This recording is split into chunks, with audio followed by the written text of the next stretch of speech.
بسم الله الرحمن الرحيم والحمد لله رب العالمين والصلاة والسلام على أشرف المرسلين وعلى آله الطيبين الطاهرين وعلى من اتبعهم بإحسان إلى يوم الدين ثم أما بعد فحياكم جميعا أيها الإخوة أحييكم جميعا بتحية الإسلام وتحية الإسلام السلام عليكم ورحمة الله وبركاته. فنستأنف إن شاء الله تعالى في هذه الليلة المباركة درسنا السادس من شرح عمدة الفقه للإمام ابن قدامة المقدسي. Donc Inch'Allah, on se retrouve pour ce sixième cours de l'explication de Umdatul Fiqh de Ibn Qudamata al-Maqdisi rahimahullah ta'ala. Et on s'était arrêté la dernière fois au chapitre Qada al-Haja, Babu Qada al-Haja. On s'était arrêté au chapitre faire ses besoins. Et bi'idnillahi ta'ala nabda'u nashra'u fi babi al-wudu'. Donc on commence Inch'Allah à traiter le chapitre des ablutions. Donc, يقول المؤلف رحمه الله تعالى باب الوضوء chapitre les ablutions. قال رحمه الله لا يصح الوضوء ولا غيره من العبادات إلا أن ينويه لقول رسول الله صلى الله عليه وسلم إنما الأعمال بالنيات وإنما لكل امرئ ما نوى. الحديث رواه البخاري ومسلم. Donc le mu'allif rahimahullah ta'ala, il dit ni les ablutions ni aucune autre adoration ne saurait être valide sans l'intention qui va avec. Conformément à la parole du messager d'Allah sallallahu alayhi wa sallam, certes les actions ne valent que par les intentions qui les motivent, chaque homme étant rétribué selon son intention. Chapitre les ablutions. Al-wudu'. Al-wudu' ma'khudhun min al-wada'a. Donc al-wudu', le mot wudu' est un mot qui est pris de la racine al-wada'a, qui signifie la beauté, la splendeur. Certains ont dit la propreté. D'accord? Donc al-wada'a, qui est la beauté, la splendeur. Cette ibada a été appelée aussi يعني الوضوء. هذه العبادة a été appelée ainsi car c'est une cause qui donne de la beauté et de la splendeur au visage, comme ils l'ont dit certains savants. Il donne une beauté et une splendeur au visage du croyant dans la vie ici-bas et dans l'au-delà. Donc, وبه بالوضوء تغفر الذنوب كما أن المصائب والبلايا تمتحن العبد وتطهره من الذنوب فكذلك الوضوء يطهر العبد من الخطايا. Donc, je disais que le wudu' était une cause, un sabab pour l'effacement des péchés, tout comme les épreuves, comme vous le savez, sont une cause de l'effacement des péchés. Donc, dans la vie ici-bas et dans l'au-delà. Dans l'au-delà, ils viendront, comme ceci a été rapporté dans le hadith as-sahih, ils viendront, comme il a dit le prophète alayhi salam, غُرًّا مُحَجَّلِينَ مِنْ آثَارِ الْوُضُوء. Et donc, c'est comme ça que le prophète alayhi salam reconnaîtra sa umma. Le wudu' donc permet d'effacer les péchés.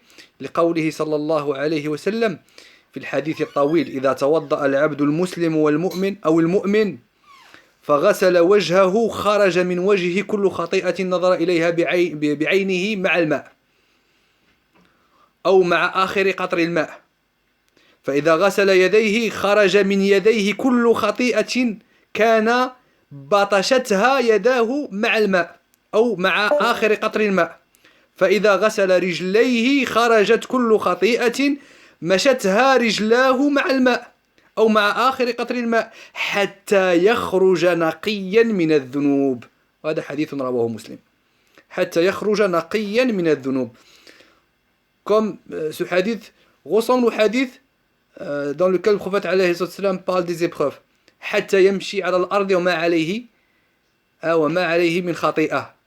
يبتلى المرء على قدر دينه فإذا يعني أشد البلاء الأنبياء ثم الأمثل فالأمثل يبتلى المرء على حسب دينه فإن كان في دينه صلابة اشتد بلاؤه وإن كان في دينه رخاء يعني خفف عنه حتى يمشي العبد على الأرض وما عليه من خطيئة أو كما قال عليه الصلاة والسلام. Donc pareil subhanallah pour les ablutions. Donc les ablutions sont une cause de l'effacement des péchés. Donc comme je disais ici, parmi les mérites des ablutions, il y a le hadith qui est rapporté par Muslim, le prophète alayhi salam, il dit, lorsque le serviteur musulman ou croyant fait ses ablutions, il sort en lavant son visage. Lorsqu'il lave son visage avec de l'eau, il y a tous les péchés qui sortent par ses yeux.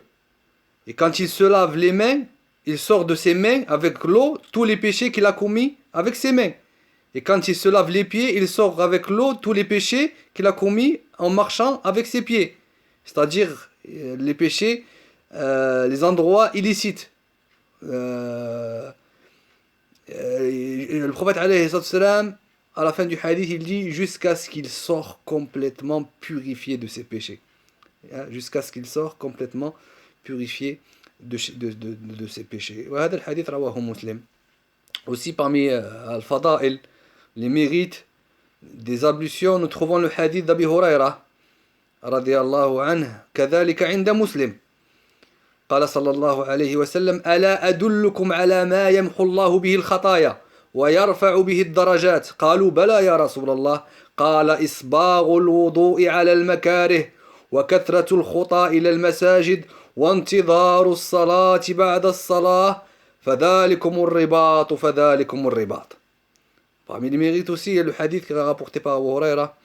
Le prophète alayhi salam, il dit, voulez-vous que je vous indique l'œuvre par laquelle Allah efface les péchés et élève les degrés? Les Sahaba radiallahu anhum, ils ont répondu, nous voulons bien au messager d'Allah. Bala ya Rasulallah. Le prophète sallallahu alayhi wa sallam a dit, il a dit alayhi salam, en premier, par faire ses ablutions malgré les désagréments. Donc les ablutions sont une cause du rayonnement du visage du croyant. Comme Allah subhanahu wa ta'ala a dit,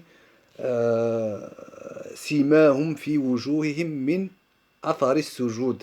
Donc les visages sont marqués par la trace laissée par la prosternation. Donc ici pareil, les ablutions illuminent le visage du croyant. والوضوء اصطلاحا يعني الوضوء اصطلاحا religieusement les ablutions هو الغسل والمسح لأعضاء مخصوصة. Donc lorsque les fuqaha définissent c'est quoi le wudu, ils disent quoi?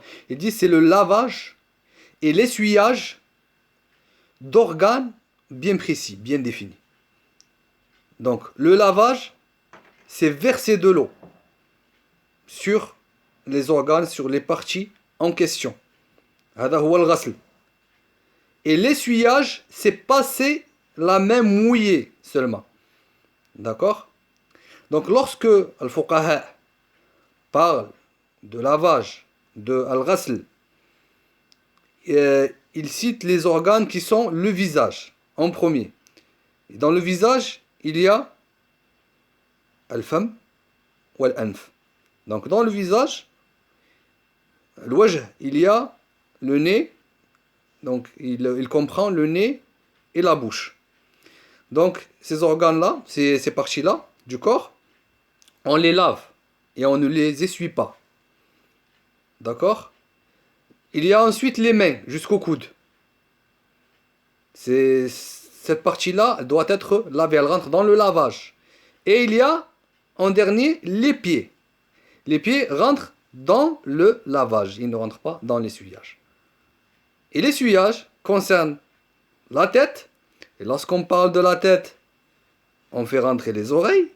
Donc les oreilles et la tête, on les essuie et on ne les lave pas.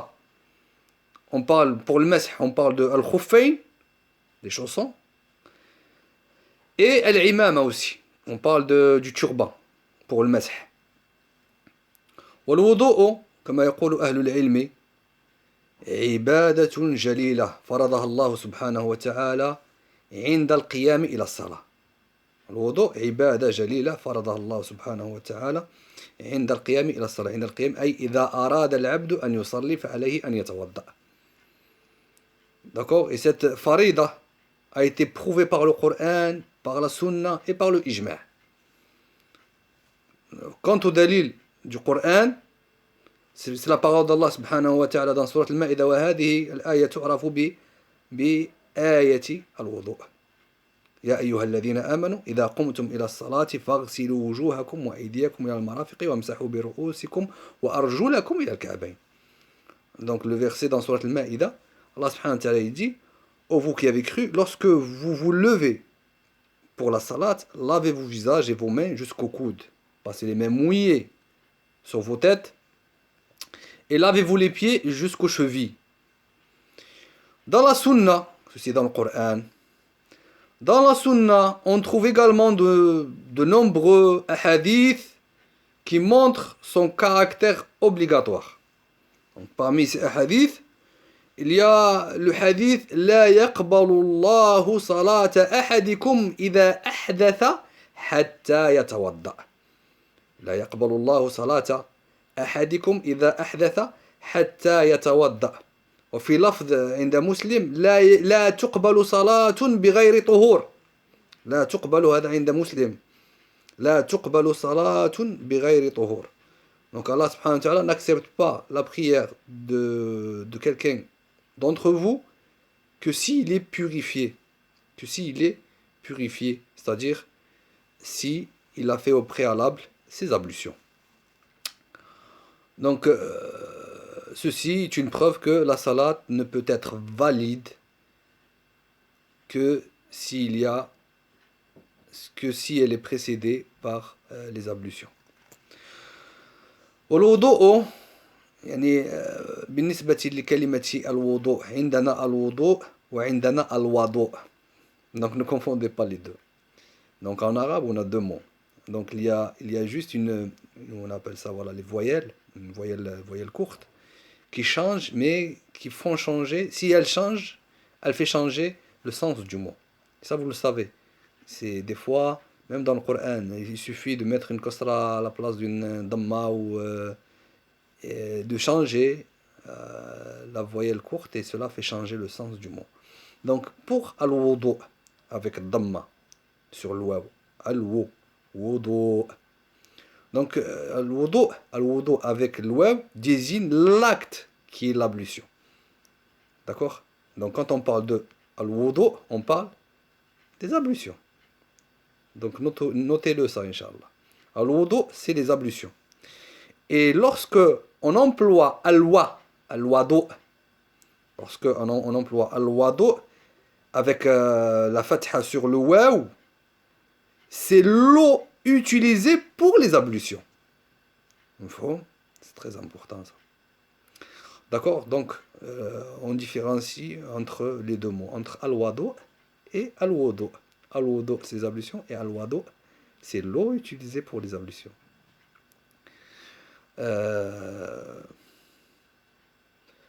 Donc, on peut se poser une question ici. Donc, par rapport à al-wudu, est-ce que c'est quelque chose qui est spécifique khasun bi hadhihi al-umma? Est-ce qu'il est spécifique à cette umma? Ou est-ce que les ummam avant nous faisaient al-wudu? Très bonne question. Donc, les ablutions, al-wudu, existaient dans les autres communautés avant nous, comme dans le récit de Sarah. فتوضأت dans le hadith, elle a fait ses ablutions. Le messager d'Allah sallallahu alayhi wa sallam كذلك dans un hadith qui est jugé Hassan, توضأ وقال هذا وضوئي ووضوء الأنبياء من قبلي. Donc il a dit ceci sont mes ablutions et les ablutions des prophètes avant moi. Donc le wudu existait chez les umam, chez les communautés avant nous. قال المصنف رحمه الله تعالى ولا يصح الوضوء ولا غيره من العبادات إلا أن ينويه. Ni les ablutions ni aucune autre adoration ne saurait être valide sans les ablutions.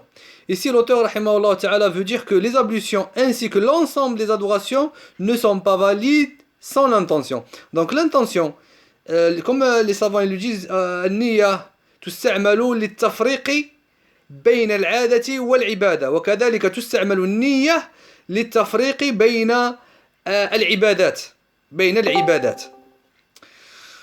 Donc النية النية l'intention. Donc ici المؤلف رحمه الله تعالى se base sur hadith sur hadith Omar رضي الله عنه dans الصحيحين إنما الأعمال بالنيات وإنما لكل امرئ ما نوى. Ce hadith c'est un hadith عظيم que les savants utilisent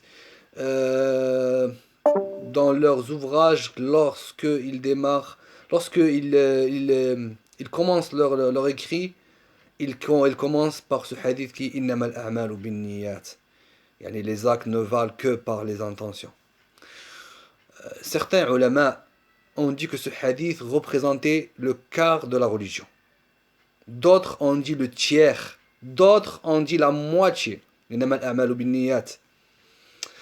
Les ulama qui ont dit que c'était le quart, ils ont sorti des abiyat. Ils ont dit عمدة الدين عندنا أربع. عمدة الدين عندنا أربع كلمات من كلام خير البرية. اتق الشبهات حديث numéro 1 وازهد ودع ما ليس يعنيك واعمل بنية. وازهد ودع ما ليس يعنيك واعمل بنية. وهذا هو الشاهد. Les savants qui ont dit que ce hadith représentait le tiers, ils ont cité trois hadiths. Ils ont cité ce hadith-là, hadith innamal a'malu binniyat. Ils ont dit que la religion, en fait, elle était basée sur trois hadiths. Elle était basée sur trois hadiths. Yani innamal a'malu binniyat, c'est-à-dire l'ikhlas. C'est-à-dire l'ikhlas, ici, c'est le sens du hadith en général. Hadith Aïcha radiyallahu anha. Donc en deuxième hadith, il cite le hadith de Aïcha radiyallahu anha man amila amalan laysa alayhi amruna fahuwa rad. Ou aussi dans une autre version man ahdatha fi amrina hadha ma laysa minhu fahuwa rad. Et aussi dans une version chez Ahmad man sana'a amalan ghayra amalina. Ou كما قال يعني الرواية عند أحمد نسيتها ولكن bon il se base sur ce hadith et aussi en troisième hadith. Le troisième hadith il se base sur al-halal bayyin wal haram bayyin wa baynahuma umur mushtabihat. Donc il se base, ceux qui ont dit qu'il représentait le tiers, ils se sont basés sur ces trois hadiths. Ils ont dit qu'il faisait le tiers. على كل حال المهم أن هذا الحديث حديث عظيم جليل ينبغي العناية به وأن يجعله العبد نصب عينيه. ثم قال المصنف رحمه الله تعالى ثم يقول بسم الله. Après quoi on dira au nom d'Allah. La basmala, on en a parlé dans Al-Muqaddimah. Donc avant de dire Bismillah, avant les ablutions, est une sunnah. Selon l'avis du Jumhur. Et elle n'est pas wajiba, elle n'est pas obligatoire. Contrairement à l'avis de l'imam Ahmed, dans une version et d'autres comme Ishaq ibn Rahawayh. Car dans le verset que nous avons cité, dans Surat Al-Ma'idah tout à l'heure, il n'y a pas la basmala. aussi dans la description des ablutions du prophète alayhi salam que Uthman a fait, et le hadith est dans Al-Bukhari et Muslim, et il n'y a pas la basmala. Il n'y a pas la basmala. Donc ce n'est pas une obligation. والحديث يطول عن البسملة في الوضوء والخلاف في هذه في في من نسي البسملة هل يقولها أثناء الوضوء أو donc il y a beaucoup de khilaf mais bon le jumhur dit que ce n'est pas une obligation, c'est-à-dire que si la personne a fait ses ablutions et si elle n'a pas dit bismillah, elle a oublié, ses ablutions sont valides, elle n'a pas à les refaire parce qu'elle a oublié de dire bismillah. Donc tout cela montre que le fait de dire bismillah n'est pas une obligation.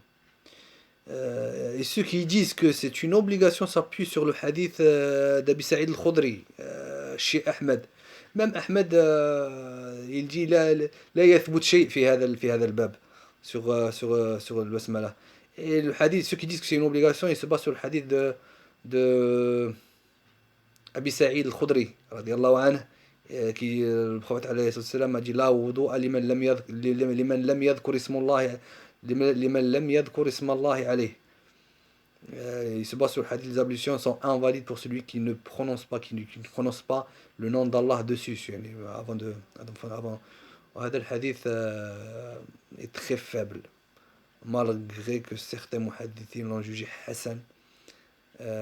Parmi eux, ceux qui l'ont jugé bon, il y a Shawkani, Al-Dhahabi et d'autres. قال المؤلف رحمه الله تعالى ويغسل كفيه ثلاثا. L'auteur a dit ensuite on lavera ses mains à 3 reprises. هذا القول يعني يغسل كفيه ثلاثا هذا القول مبني على ما رواه البخاري ومسلم. يعني quand je vous ai parlé du hadith Uthman dans lequel il décrit les ablutions du prophète alayhi salam, عثمان رضي الله عنه دعا بوضوء فتوضأ فغسل كفيه 3 مرات ثم مضمض واستنثر ثم غسل وجهه 3 مرات ثم غسل يده اليمنى إلى المرفق 3 مرات ثم غسل يده اليسرى مثل ذلك ثم مسح رأسه ثم غسل رجله اليمنى إلى الكعبين ثم 3 مرات ثم غسل اليسرى مثل ذلك ثم قال رأيت هذا هو الشاهد رأيت رسول الله صلى الله عليه وسلم توضأ نحو وضوء هذا. Et donc dans ce hadith, Uthman il fait ses ablutions et à la fin il dit j'ai vu le prophète alayhi salam faire ses ablutions comme je viens de les faire. D'accord. Et donc le hadith il est authentique, il est dans le Bukhari et Muslim. Et donc c'est comme ça que on a fait un istinbat et c'est comme ça que les savants ont fait leur ouvrage dans la jurisprudence montrant la description des ablutions du prophète alayhi salatu wassalam. Donc se laver 3 fois les mains est une sunna.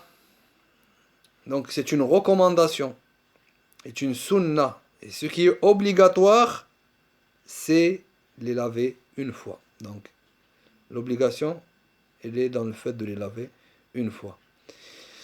قال رحمه الله تعالى ثم يتمضمض ويستنشق 3 يجمع بينهما بغرفة أو 3. Le mu'allif rahimahullah ta'ala dit on se rince la bouche et le nez 3 fois, le tout en une poignée ou en 3. En une poignée ou en 3. Ici la madmada n'est valide que si la personne fait bouger l'eau dans sa bouche, elle fait remuer. Certains disent, il y en a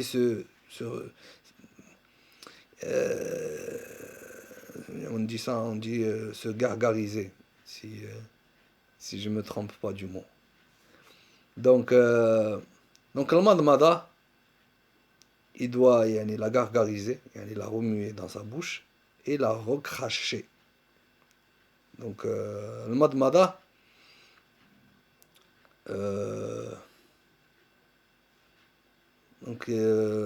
tamadmada avec une poignée ou en 3.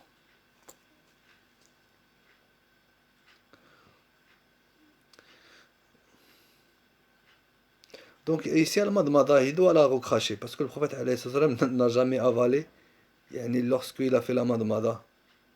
Donc il doit la recracher. Donc il se gargarise la bouche, puis il la recrache. Donc c'est al-madmada, légiféré. Euh, al-istinshaq. Al-istinshaq, c'est quoi al-istinshaq? Al-istinshaq, c'est aspirer de l'eau avec son nez. هذا هو al-istinshaq.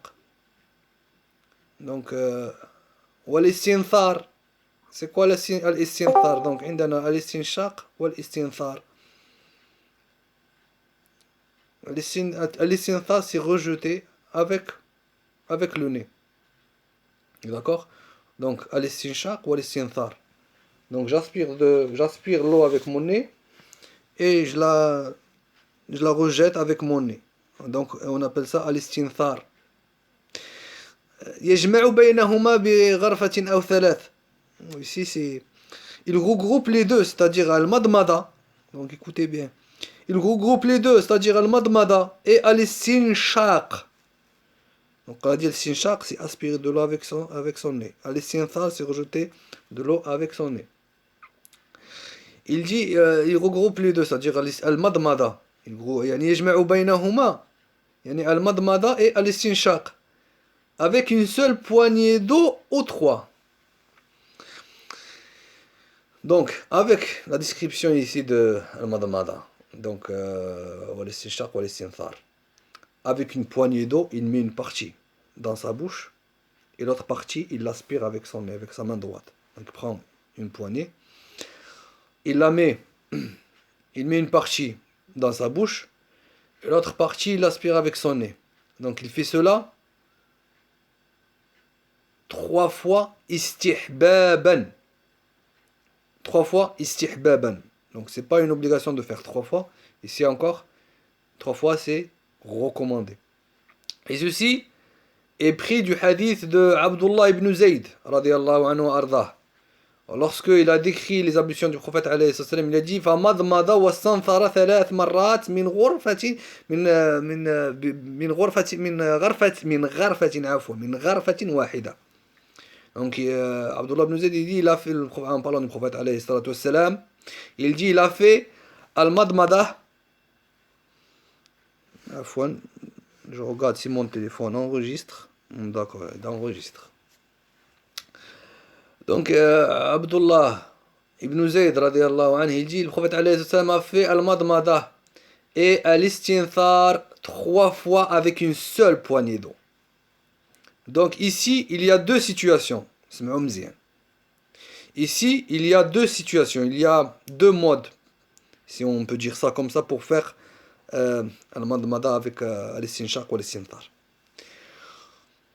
Donc c'est soit il fait al-madmada et al-istinshaq avec une seule et unique poignée, et ceci, il y en a 3 fois, et cela est très difficile à faire.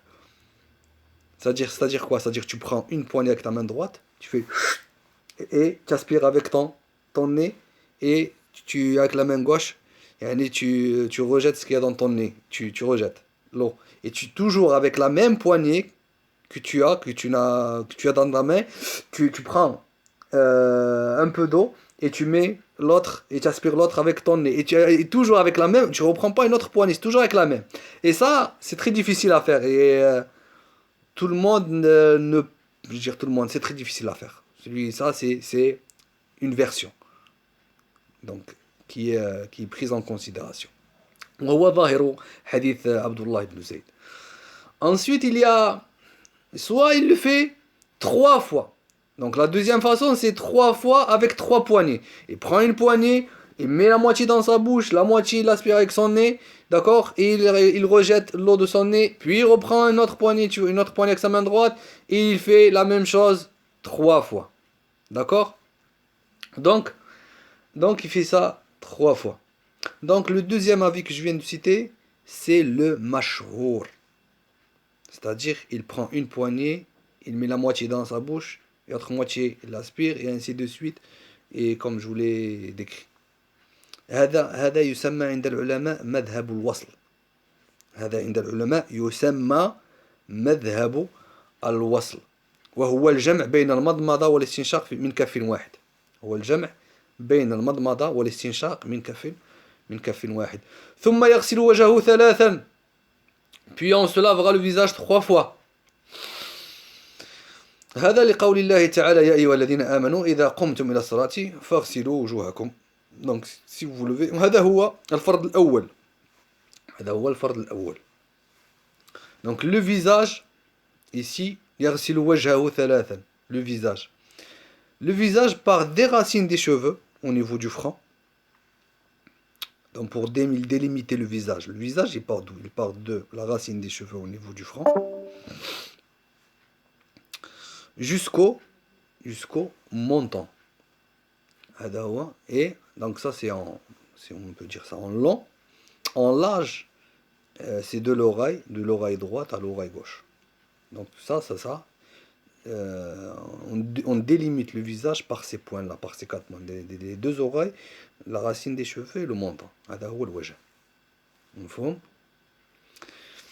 يعني ensuite il explique المؤلف رحمه الله تعالى، il dit من منابت شعر الرأس إلى ما انحدر من اللحيتين والذقن وإلى أصول الأذنين.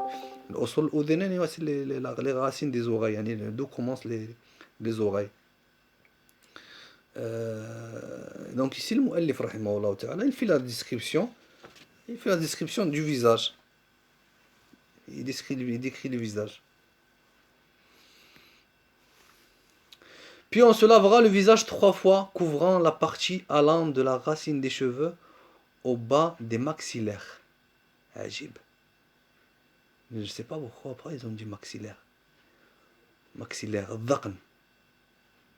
maxillaire ici ça porte الذقن هو الجزء البارز من أسفل الوجه تحت الفم. C'est le menton. الذقن c'est le menton.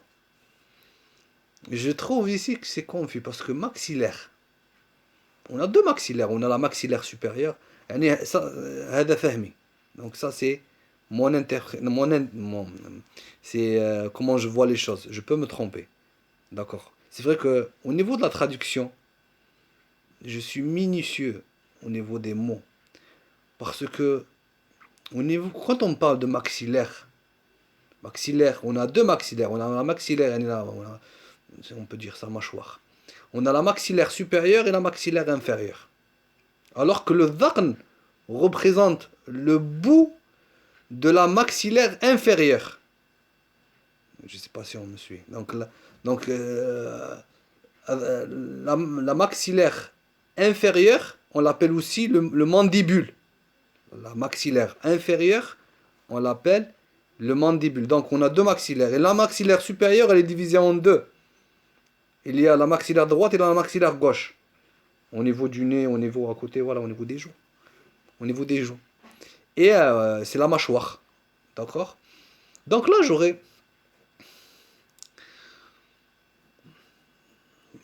ils auraient traduit par menton. Parce qu'en arabe, dhaqn c'est le menton. Donc si en fait c'est confus, parce que si on se base sur leur traduction, certains peuvent penser que le visage part des racines des cheveux jusqu'à la lèvre supérieure, parce qu'on parle de maxillaire alors qu'il y en a 2. Donc ala kulli hal, moi c'est comme ça que je vois les choses. Moi j'aurais traduit, ça regarde que moi, c'est mon avis personnel. J'aurais dit, puis on se lavera le visage 3 fois, couvrant la partie allant de la racine des cheveux jusqu'au menton. C'est plus clair, non? وهذه هي الترجمة الصحيحة والله أعلم. D'accord.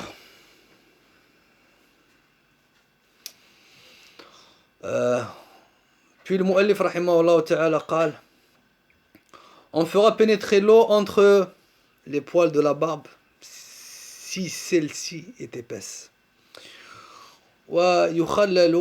ويخلل لحيته إن كانت كثيفة. ويخلل لحيته إن كانت كثيفة. Et donc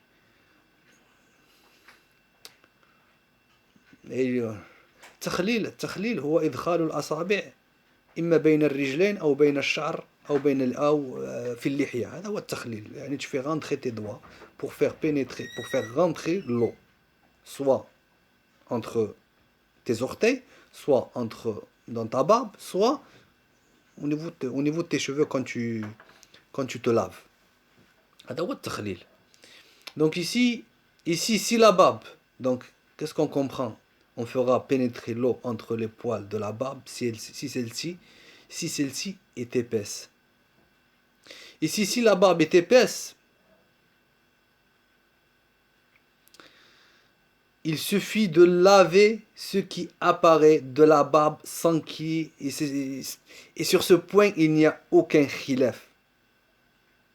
Et ceci a été rapporté dans le Mourni et dans l'Insaf. Il n'y a aucun khilaf sur ça. Et il est recommandé de faire le takhlil, c'est-à-dire prendre de l'eau et la faire entrer, c'est-à-dire la faire entrer dans la barbe. C'est une recommandation. Ici, c'est pas une obligation. D'accord? Donc, faire passer de l'eau juste sur la barbe quand elle est épaisse, ce n'est pas une obligation, c'est une recommandation. Takhlil. Et comme j'ai dit, ceci rapporté dans le Mourni, dans l'Insaf.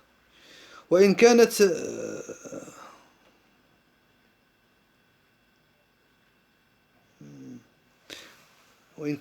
ici وإن كانت je regarde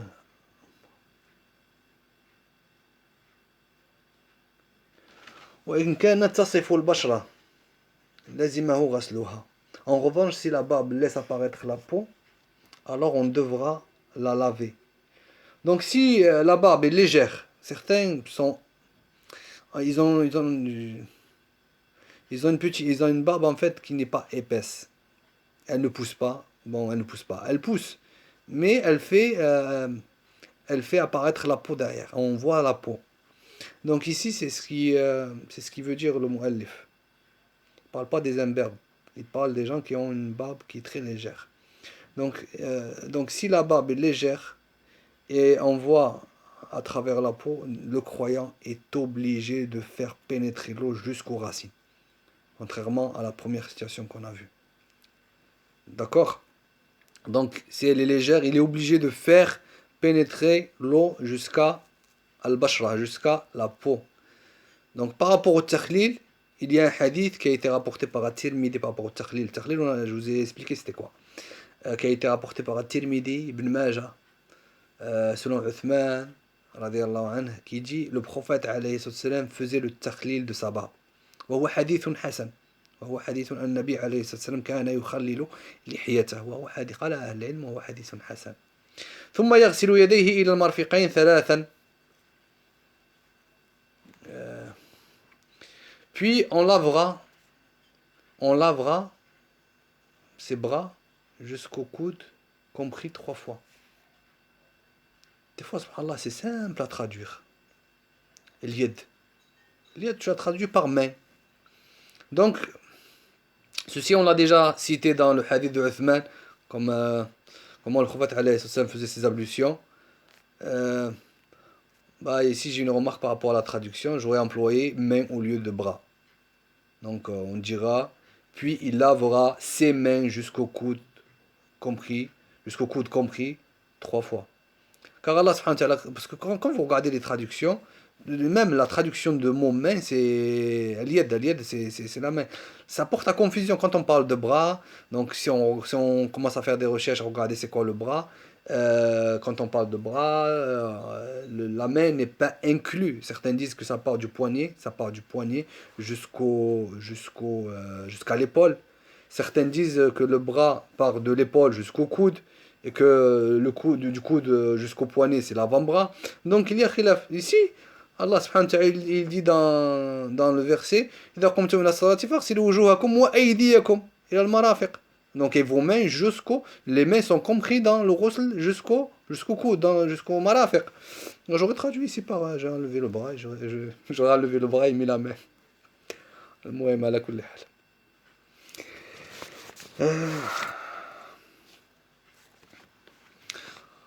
Après cela, on essuiera la tête et les oreilles en commençant par positionner les mains sur l'avant du crâne en les passant sur les cheveux jusqu'à atteindre la nuque. Ensuite, on reviendra à l'avant de la tête, décrivant ainsi un mouvement de va-et-vient.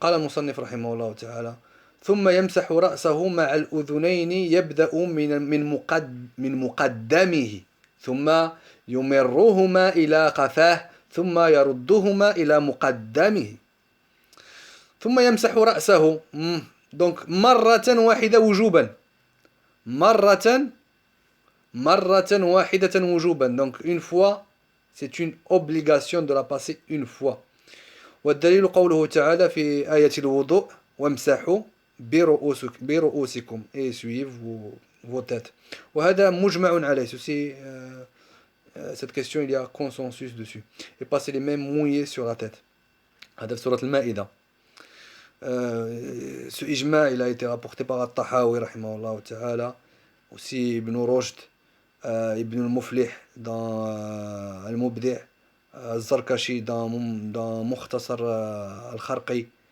Donc ici il est obligatoire de s'essuyer la tête une fois et pas plus.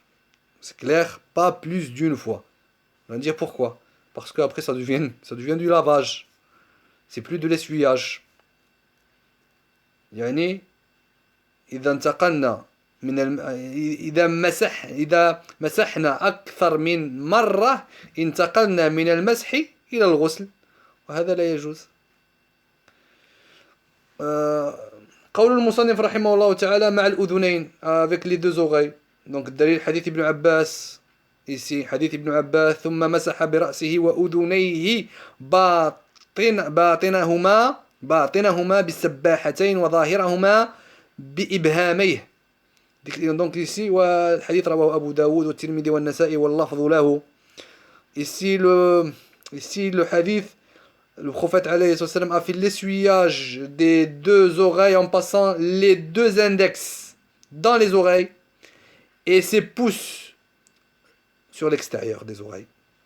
Il y a aussi le hadith de Amr ibn al-As radiyallahu anhu qui rapporte la même chose et le hadith est chez Ibn Khuzaymah. Je vais un petit peu vite pour terminer les pieds et on continuera la semaine prochaine pour ne pas faire long. ثم يغسل رجله إلى الكعبين ثلاثا ويخلل أصابعهما. Enfin on lavera ses pieds 3 fois, cheville comprise, sans omettre de faire passer de l'eau entre les orteils. ثم يغسل رجليه إلى الكعبين ثلاثا ويخلل. Ici, subhanallah, les traducteurs, ils rajoutent des choses, je ne comprends pas. Sans omettre. Le mu'allif, il n'a pas dit ولا ينسى أن يخلل أصابعهما. Il a dit ويخلل أصابعهما. Il a dit il passe de l'eau entre les orteils, tout simplement. Pourquoi il rajoute, subhanallah? Pourquoi il rajoute des mots comme ça, sans omettre? Traduis, c'est tout. على كل حال هذا مصداق قول الله هذا مصداقا لقول الله عز وجل وأرجلكم إلى الكعبين. Allah Ta'ala a dit lavez-vous les pieds jusqu'aux chevilles. Donc dans le verset des ablutions qu'on avait vu tout à l'heure. Donc laver 3 fois, ceci est mustahab. Laver 3 fois les pieds, ceci est mustahab. Sinon ce qui est obligatoire c'est une fois. Et il fera passer de l'eau entre les oreilles. Entre les orteils. Entre les oreilles. Et il fera passer de l'eau entre les orteils. هذا هو التخليل que je vous avais expliqué tout à l'heure. التخليل, c'est passer les doigts soit entre les orteils, soit entre dans la barbe, au niveau de la barbe.